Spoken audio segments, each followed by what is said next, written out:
This headline kind of crept by some people on Friday night. I wonder if it raised any eyebrows for you on Zuckerberg. Which headline? The filter bubble or that they would review some content? Oh, I paid attention to it. It didn't sneak by me. It's typical of Facebook to sort of do these sort of tiny little baby steps towards something and then do what it wants and then sees the reaction and then takes tiny baby steps. I expect them to do almost nothing. This is sort of part and parcel to everything they do. It would be nice to see them as a leader in this area, but they tend not to be that. They tend to be not a fast follower, but a follower in most of these decisions, whether it was Alex Jones or some other issue around this topic. So does that mean you think they will continue to follow a pace, even if it is set by others like Jack Dorsey?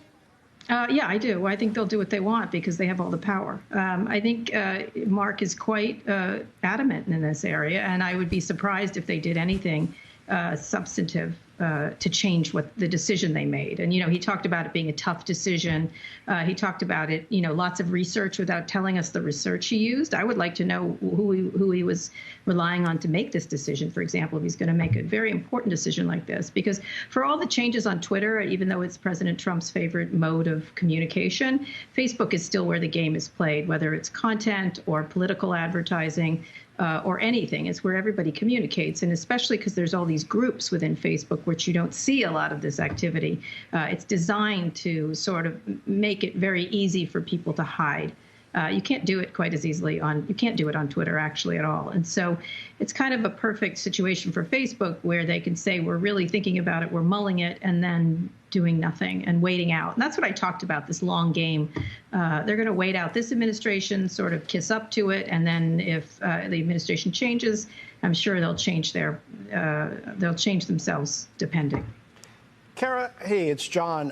What's the easiest, and I know none of them are probably easy, but what's the easiest first step that Facebook could take if they were serious about doing something in this area? Because it sounds like they want to be consistent. It sounds like they want to act as a platform and not be piecemeal. But there are things that they could do platform-wide, right, that would be a move in the direction of change. What do you think those things would be?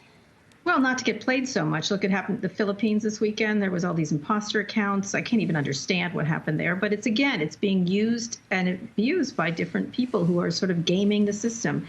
I think it ultimately rests in how it's built. It's just it's a rage machine. There's a lot of great things about Facebook and groups and things like that where people communicate with each other, and they do a lot of great things. But it really is not a place to go to calm things down, for sure.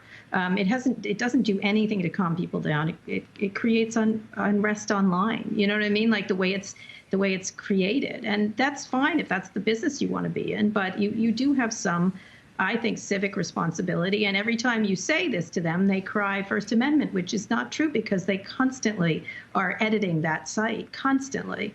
They're taking things down. And so I'd like them to be consistent in their argument. Like, they can't say they're for a completely free speech platform when they exercise editorial control over it. They just can't. And they do it all the time. And they can't say they don't have an impact when they obviously have an impact. I would just like a little more transparency from them. Like, just even the basic research of what Mark's basing this on. If he really wants to stick to, his thoughts here, he should tell us. Like, give us one of his long 6,000-word essays on it. I'd like to read it. I'd like to know how he came to this conclusion. That might be nice, for example.